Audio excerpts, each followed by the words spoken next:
project where there actually one was an individual something that I've done as a group project, but that he had as more of an individual project where he has 3 stations, and you go and you have like the kind of the what do you call it, like it, love it, gotta have it, the easiest, middle, and hard. So I've done something like that because I do groups, and each group rotates, kind of a round robin. Maybe there's a glare behind me, so I'm just going to move for a second. I think over here will be better. I think. Yeah, I think that's better. Okay, a little better. Yeah. So I like the fact that he is presenting it as an individual kind of round robin more so than a group work, because as a group, sometimes when we're reviewing, if there's kind of 3 aspects to the unit that they're going to be tested on, I'll have something going on the whiteboard, and a few kids will go there, and a few kids will be doing an activity as a group near their seats, and someone else, a few more at the door, and then they rotate.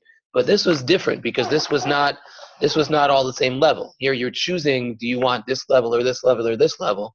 So I kind of like that. I could see where in an 8th grade class I have now, you have kids who would fall into, they're almost some learning differences, really, some dyslexia. They might fall into what he called the like it, the lowest group, the easiest activity, and that's okay. And you have some really high aspiration kids who are, not that that's a contradiction, but you have kids who would probably choose to do a harder challenge, and they could rotate around. And you'd probably have to modify what he called the like it activity if the advanced kids are there. I was wondering about that, because if you've already done the hardest one, then there's nowhere for you to go. So I guess that would be a question I'd have. That's a really good question. Do you want us to start there? Yeah, let's start there. What I found really interesting in your selection is I find it to align very well with the vision that you shared with me when we met.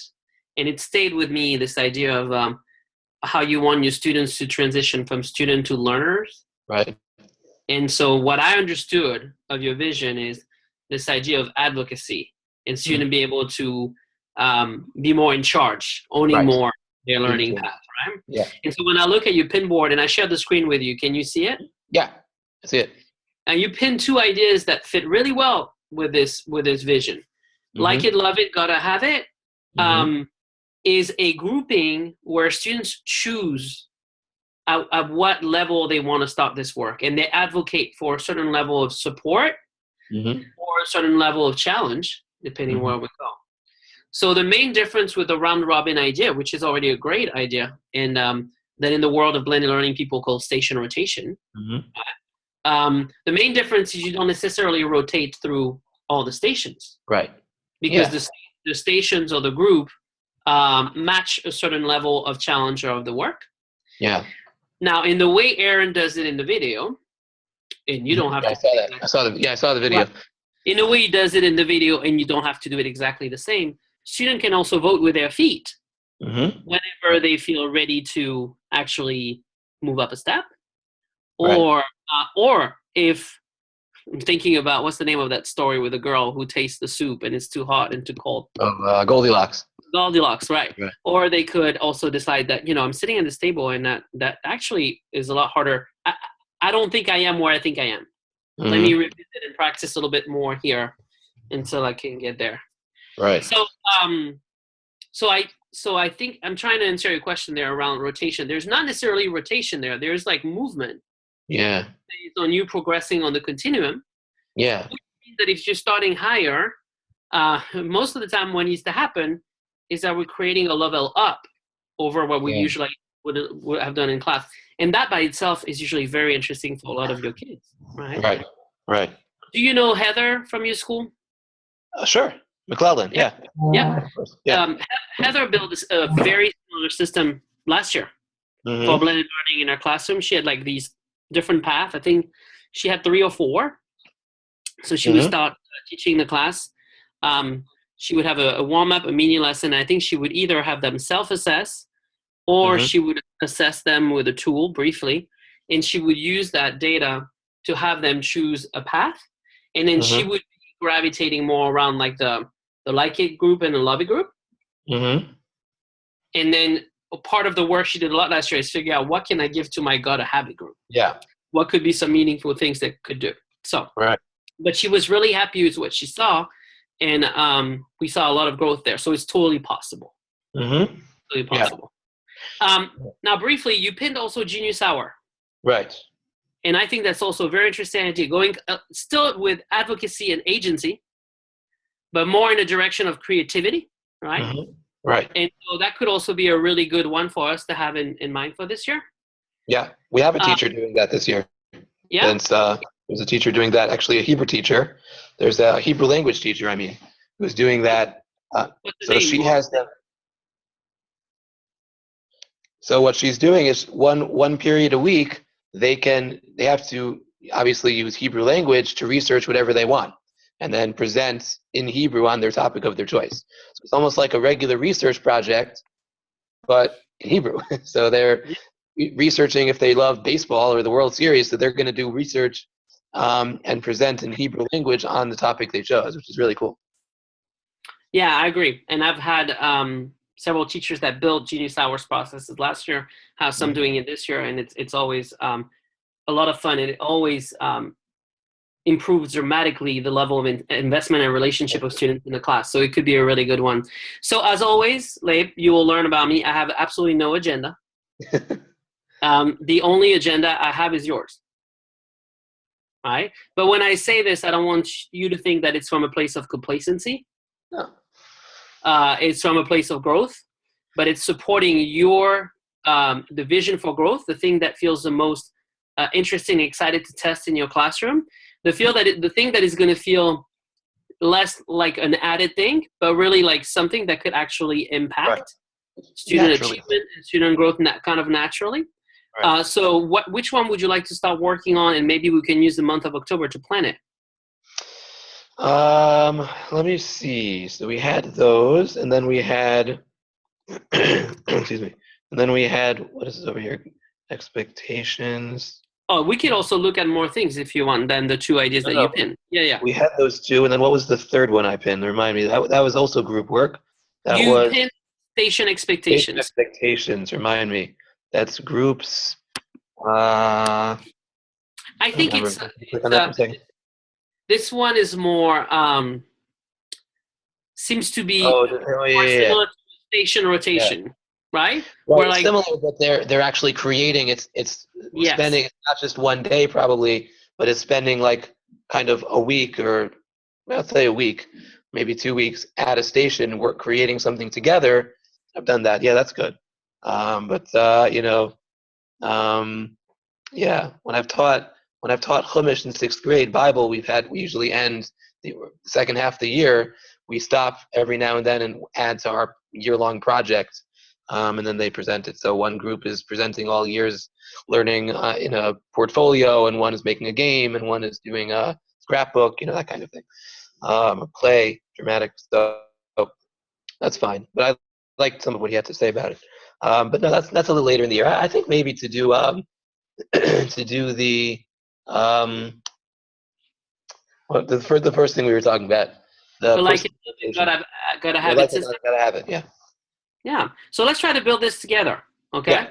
And so this is going to give us the real first experience in coaching together and utilizing our app. So basically, what we use our work time to together is plan.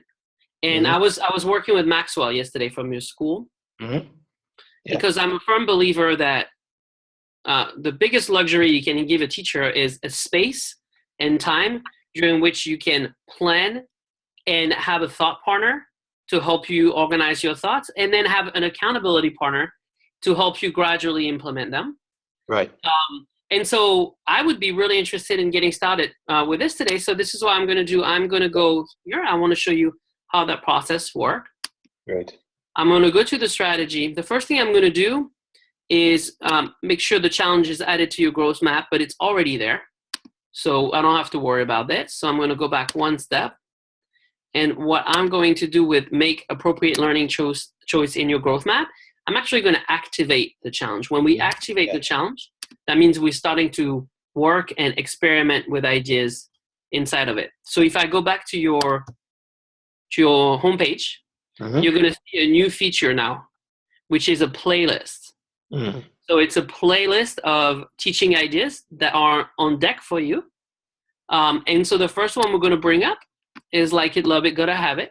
I know it says teach there, but that doesn't mean we're ready to teach it. We're just ready to plan it. Right. And as we are going to plan at the beginning, we're going to do two things. We're going to set an overall goal of something I want to see improving via the use of this activity. Because if there is nothing I can quantify there, it could be qualitative, it could be quantitative, why am I doing it, right? And it's going to really help us be able to reflect with a focus. And then after we set an overall goal, and then we can make it evolve as it goes, we're also going to try to break it down into steps that can help us get there. And as we were going to do this, we'll probably figure out what could be two good first steps to start with. And we'll make these our action steps between now and the next session. So you're not expected when we do this together to implement the whole strategy between now and the call. That might not be possible. We might have to start with planning steps. Okay. So first, if you see my screen in the plan here, you can see the notes that you had written when you selected it. So just for the sake of it, I'm gonna because we talked about it, I'm gonna delete it, and I'm gonna replace it by what you described today around why Like It, Love It, Gotta Have It represents for you a step up from what you were doing before in the station. So if you were to summarize for somebody what's interesting for you in this in a couple of sentences, what would it be? I like that it gives the students the opportunity to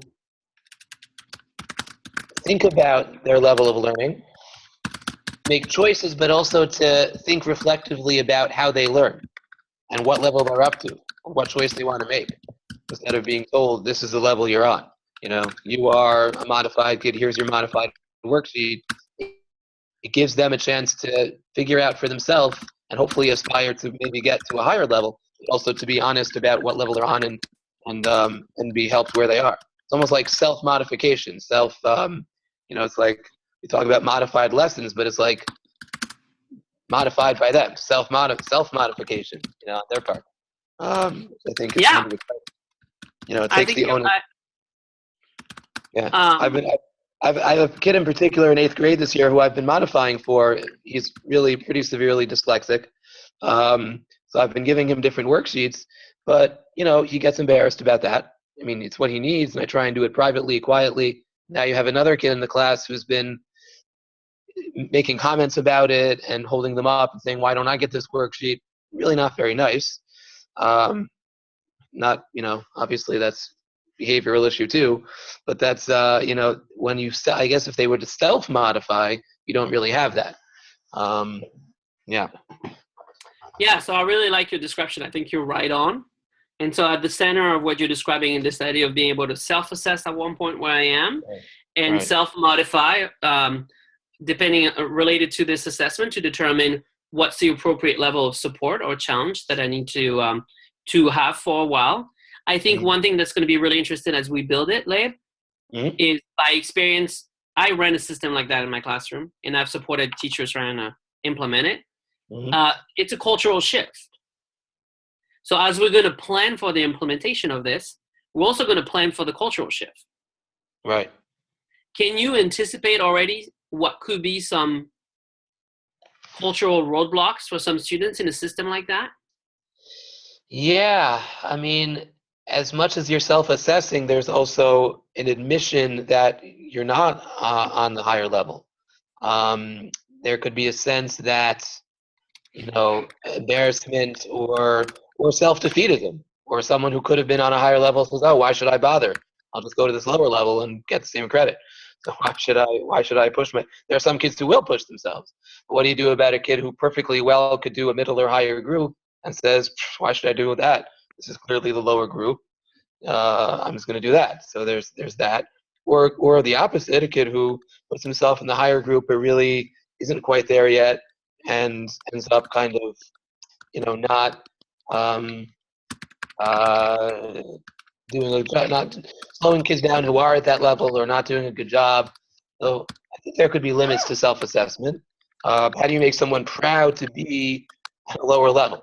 Like you're making a statement that they're not yet at the point where they're ready to do higher work, but you also want them to feel like they're aspiring to something. So you don't want to assess it differently. You could write it's a modified grade, but that's not fair either because they choose whatever they want. They chose whatever they want. So I definitely could see some. What do you think? What do you think of that? How did you deal with that? I think I'm going to love working with you. Okay, but when you had that in your class, did you have that? Did you ever see that when you did the strategy? Absolutely. Okay. Yes, absolutely. So part of our planning process will be to try to strategically plan for what we're going to see, and then almost anticipate one chess move at a time to see what we can do to improve the student's ability to pretty much self-assess appropriately and be comfortable saying, this is what I need now. Right.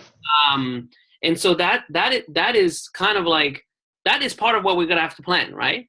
So trying to think back to what you said, because I don't like giving solutions. I really like listening to you carefully, trying to make sure I understand, and then building solutions together. I think it's always the best idea. You're right. So you're identifying groups of problems. You're identifying clearly a group that might have a hard time saying, I don't get it. Yeah. There's a stigma. What does it say about me? I don't know if you read the book Mindset by Carol Dweck, but these will be your students that are a little more in a fixed mindset. If I'm saying this right now, it just means I'm saying that I'm not as smart as the other kids in the room. It's not necessarily saying, no, I'm just saying this now and I want to get better. There's this whole culture to change. Stigma. And then you're right on. That can be a challenge. But you're identifying the opposite issue, which is, by the way, also correlated to the idea of fixed mindset. You're identifying the issue of students that would have a hard time putting themselves in the group that is higher because they're worrying about what it means that they say that. Am I not humble? They're worrying about the consequences of what they're saying. Right. Why should I take a higher challenge and fail? Go for the safety. Yeah. Exactly. Right. I'm going to take a higher challenge and fail. That's going to be hard. So that's definitely a group to think about. So these are, I think, the two biggest ones. Right. Yeah. And so we're going to talk about planning some strategies around it. A couple of thoughts for you. One is, if it's a cultural shift, one of the best way to approach it is to actually start building the foundation for that culture. So one of the initial steps I would recommend for you is maybe doing some work with the kids around this idea of growth mindset and what it means to always being looking for ways to grow, regardless of where I think I am right now. Right. So that is always a good soil to nurture before we implement something like that. Because if the language is already there, if the framework is already there, then it can really help the day that I'm bringing this idea, because it will resonate with the kids, right? So that's one idea. So it's like preparation. As we do and run the system, one critical actor is going to be you, because you are going to model and set the tone for what you're looking for, right? So if you are celebrating students who self-assess accurately, students who are focusing on growth, students who are taking risk and take challenge, it usually helps the rest of the class. Running together. There's going to need to be a strong model, right? So that would be my second big idea. My third big idea, I know I told you I wouldn't give you solution. They're not solution, they're ideas, right? You pick. My third big idea, having experience with the system, what's critical in the system is how fluid it is. Is it a continuum? Or is it a track in which I am locking myself in? Right. That's true. And his model, they were moving around. I mean, it was a time release video, but they were clearly moving around all the time, even with it during the lesson. It wasn't like, because usually it's true. Usually I'm the one who locks them in. If I say, okay, we have 3 tracks this year, it barely ever changes. And now that's really stigmatizing. He's in that group. Often I've seen, oh, not that again, another year and I'm still in the low group, even if you don't call it the low group. And now they're there for all year, or they may graduate up one level, but you have to have a low group, so there's going to be someone who's there. Yeah. So You're every 10 minutes or every class. yes. Yeah. So this is why it is essential that students can feel that they're not trapped into a Right. system that will track them again and identify them with a group, but will Yes. be a fluid system for them. That when we use the system, not the same people are going to say every time that they want to work with how do they call you, Mr. Zalesh? Rabbi Zalesh, yeah.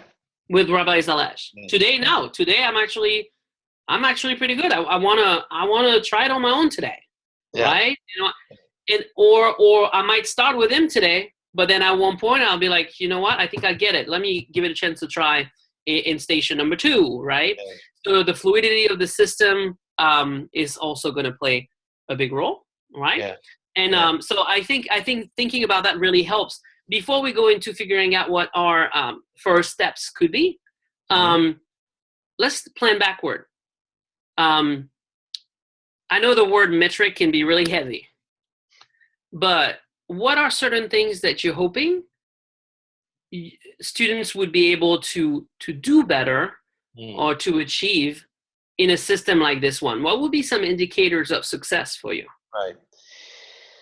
Oh, wow. So I'm thinking about it in terms of Jewish law class, halacha class, Jewish law, because we have, I'm teaching that this year, and I'm teaching Gemara, Talmud, but I feel like, which actually could have implications too, but my mind's been on this for halacha, Jewish law. And I think that I've already changed a lot of how I do it this year, and I have them going to original sources more than just giving them the source. I want them to go find it, more discovery. I think we talked about that last time. But what I want them to get better at is feeling comfortable learning those sources. Like there's a gap between what they're able to do and what they think they're able to do. They're kind of lacking that. But maybe that's not the answer. What I guess I mean is, that's not what I guess I want them to feel like either they're there, in which case they really should be able to do that, and those who can really read a source and translate it have an average difficulty, good. That's what I would call the highest group. Some might need that same source already translated for them, and their challenge is that middle group is reading it already in translation or with almost half translated for them, but now their challenge is to answer a little bit deeper questions about it because they're getting through the material quicker. So that's more of a intellectual, textual kind of group.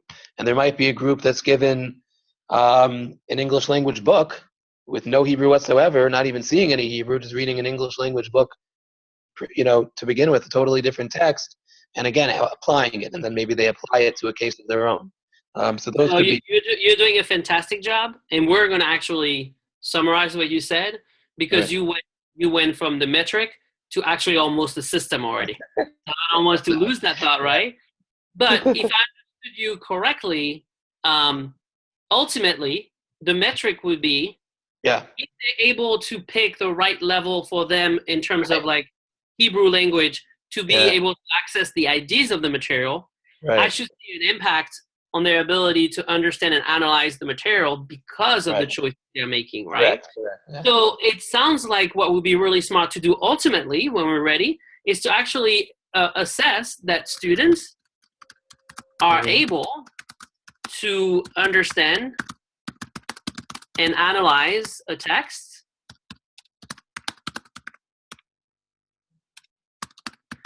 better than they would have done before without the differentiated system. So there could be a simple system maybe of assessment coming at the end of a work session like that with questions about the text that we're all working on, but with different levels of support. And let's see if with this system, what comes out of it, right? What comes out in terms of assessment. And we could almost think about like you giving an assessment before that on a day where everybody's looking at the text, but there's not such a system. What comes out of it? And then when I'm trying to put in place a system, am I seeing an impact, right? That I think would be helpful, but I'm going to take a step back now and we'll go back to setting some more clear metrics another time, but I don't want to lose your idea. So we talked about some roadblocks that we would have to think about in order to build the culture. So it sounds like one step of our process would be build the culture around growth mindset. Yeah, because I mean, again, I can see coming in the first day of this and saying anyone who wants to translate from the original with almost no help. I mean, you have to say it differently than that, because who's going to go over there? I mean, you might have a few kids go over there. A lot of them will do the middle group where there's a lot of help given, but they're still in Hebrew, even though they could probably do more. And then I guess you adjust that, you adjust for that, assume a lot of kids will go there and give a little less help because they don't. Yeah, so it's build the culture around growth mindset, but it's, I love what you're saying. Culture is not just word; it's build a culture and possibly systems. So because you said something earlier, like imagine if a kid is in the path in the middle and is having success with it. Yeah. Right. So he's in this path and more support, is having success with it, and the assessment shows repeatedly he gets the question and he gets it. How will you push him to go a step higher? Well, how could you encourage him to try the next? And do we put in place some kind of safety net that if they take that risk, they're not necessarily penalized for it? So there will be a lot of interesting things to do there. So the second thing, though, after the culture is just building. It sounds like it's like building a 3-tier system. Right. And so what you described so far seems to be. It's easier for me. It's faster for me to write low, medium, high. Okay. I know the strategy differently. Yeah. But what you described to me is high could be like all in Hebrew with questions. Right. The median could be somehow some support, some guidance. Some words translated for them. I mean, there's probably always some words translated for them. But some guidance, right. Yeah. Right. And then the low is like an all English book. That's, an English text that's been published, copies from an English text. Just read it and get help. Which in that case, the challenge is they need some challenge. So it's applying it. How do you apply this law to your life? Why do you think the law is this way? Those kinds of questions. A little more of that to take away from the fact that they're not struggling with text. And if we're thinking about a fluid system too, imagine they're doing this English test. They're able to analyze the question. Right. Could they move to the medium group? And if they were to move in the medium group, what becomes a task for them there, since they've already answered the question? So is the task for them there to actually identify some words in Hebrew that they don't know, use them? So there are like several things to think about. But that could be the system. And then I would say once we would have thought about these two big steps, then we could be ready to like test it with a group. Yeah. And look at the data coming out of this practice session. Right. Remind me how old your students are. Between 5th and 8th grade. So I had in mind this is 8th grade, but the truth is now the last minute or two I've been thinking 6th grade also I do halacha, and this could actually have they're a little less in Hebrew already. 8th grade is ideally in Hebrew, the texts with some help. 6th grade is a little bit less, of course, but some of them may be ready. Usually later in 6th grade during the year we do Hebrew text, and there are kids who just use English text because they're just not going to be there. That tends to happen. But 6th or 8th probably would be this. I don't teach 7th grade halacha, although it could have had implications for that too. But yeah, I like that because I like it because halacha there's so many things we're kind of accessing at the same time. We want them to translate a text. We want them to know the laws themselves. We want them to be able to apply the laws in their own life, analyze the laws. I mean, there's so many kind of ports of entry that when you allow for those to each be a port of, one person might get it's realistic to life that some kids can use an English. I mean, I use English at home. I mean, it's not an enemy. Who cares? There's reasons to stress the Hebrew skills for those for whom that's appropriate, and there's reasons to stress the English skills for all of them, including the ones who really can't access the Hebrew skills. So there's no reason to stigmatize them and say you have no You have no, you know, you have no, room in this class. God forbid. I mean, that's terrible. I mean, who cares? So use English. It's perfectly valid. There are perfectly good books out there. Why should they struggle? But on the other hand, you want the ones who can access the original Hebrew to do that. Primary source over secondary. It's always better. So when I hear you talk like this, what's Yeah. interesting is we chose a first metric of success around ability for students to understand the text and analyze it better. But there could totally be another metric we'll look at further down the road, which is that it seems to me that if you establish a system like that, that the level of confidence and the level of excitement that students have to be in your class should increase. Right? Because if right now I'm scared because maybe my Hebrew level is impeding my ability to show that I'm smart. And if this block is removed, and if I'm giving it a chance to show different ways I understand, then this could also improve my comfort level and my investment in the class. And that's totally something we can look at together too. So what I'm going to do right now is that I went back into the strategy and I'm going to create a custom strategy. This one is going to be, because what we have in that playlist is so big, it's going to take us probably a few weeks or maybe even a few months. So we're going to break it down into chunks. And so the first chunk for us is going to be the planning of like it, love it, gotta have it. And that's going to be for our first cycle. Would you be more interested in trying to take maybe something coming in November to give you some time, and looking at a unit and maybe identifying a text, and trying to look into ways you could create these 3 tiers? Would that feel like a good step? Would that feel too early? I think so. No, that's perfect, because I have a unit that we're kind of winding down. We have a lot of holiday days coming up, so that's not as many class days as you'd think. But no, it's true. I mean, I have a unit that's probably going to wind down in the next couple of weeks, and I'm going to begin another unit early to mid-November. So I think that's a good chance to, this unit actually could work. Yeah. So no expectation for you to do it with the kids, just trying to stop thinking about what that could look like. And then next time we meet, we could be looking at what you were able to come up with. It might not be complete. You might have questions. You might have gaps. You might have wonders. And that's totally fine. Then on the call, we can do that. And then I'm thinking what we could do once this is done is together plan for implementation with that piece around culture. Like what could be something I can use to introduce the idea, encourage people, and then get us ready there. But let's start by trying to find a text and then try to tier that support and see what it looks like and meet again to reflect. Okay. So I'm going to create the strategy. It's done. And so when you will go to your playlist, you are going to see 2 strategies. You're going to see the big, like it, love it, gotta have it, with some of the steps we described, and you're going to see the planning of it.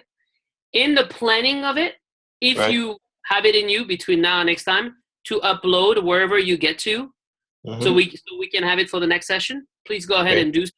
If it feels hard, bring it to the call. Okay? And we try to schedule a time. Upload it on the website? Is there an upload thing on the website, or you mean just you? Okay, fine. I'll figure that out. Yes, there is a let me show you. Sure. If you are in the strategy, so let me see if I can go back one step here. There you go. So you see in your playlist, you have 2 things. You have planning of like it, love it, gotta have it, and you have the actual implementation. So if you click on planning, and so that's what we talked about right now, is just about trying to plan these levels of support around the text. Then if you were ready to put an artifact or some artifacts that you would want me to look at, you would go right here to did you teach the strategy? And even though you didn't teach it, you would choose adding artifacts and could put them there. And that's something we can look at together next time. If you prefer just bringing it to the call, we'll do it together on the call. Fine. All right. So in terms of timing, Yeah. Do Fridays work well for you? Yeah, this time works. Friday works. Monday and Friday mornings are both okay. So Friday mornings are fine. Let's see, 2 weeks from I now. have a I have an appointment at that Oh, time 2 weeks okay. from now. But could you do earlier or later? Yeah, I can do. I'm free until 10:50. That's when I teach, 10:50. So 10 works if you want, 9:30, 10, whatever. So 10 is taken, but Okay. 9:30 would be 11:30 for me, and then that's not taken. So let me do 11:30 to I'm thinking Eastern Standard Time. I So know. Yes. Yes. 9:30 to 10 for you. Okay. Fine. And that will be on the 21st. That's fine. Yeah, there's Okay, no and worries. I'll send you a calendar invite. How did Zoom feel? Did it feel okay? Good. This was much Can we better. do it? This was Much better? great. This was Okay. so much better. We were both And you were talking the whole time. It was good. Didn't have to okay, mute it. and you were able to make it work from school. Oh yeah. Because Yeah. Maxwell the other day didn't manage to make it work from school, so I don't know if you know him or connect with him, but I'll let him know that it works. So next time we can do that. Oh, Okay. I was using my own computer, so I don't know. I don't know what he used. All right. He's probably on his Chromebook, and it's not as good. I have a laptop, so it might be Okay. better. Before I Yeah. let you go, final little thing. Avichai has asked us this year Mhm. to encourage the teachers in the study, in the group, Right. to use a student survey in the fall and a Mhm. student survey in the spring with a coach to look Right. at student voice in the classroom and see if there's something interesting to learn from that, and that can also make our approach to personalized learning better, right? Mhm. And so they set up a process. They contracted with a firm called Panorama, and we have a window to give survey to kids all the way to November 18th. Mhm. And it's just one class. If you're willing to do that, I have a doc already for you with the link and the Mhm. code for your students. I think the survey takes 10 or 15 minutes. Can I send you info for that? And can we Send try me your to do info. this Yeah, I'll take a before look. the 18th? It doesn't have to happen right now, and the Right. email will have all the info. So I'll send you this at the beginning of next week, okay? Yeah, send it. I'll take a look. Thank you. All Have a right. good Thank you. weekend. Thank you. Take You care. too.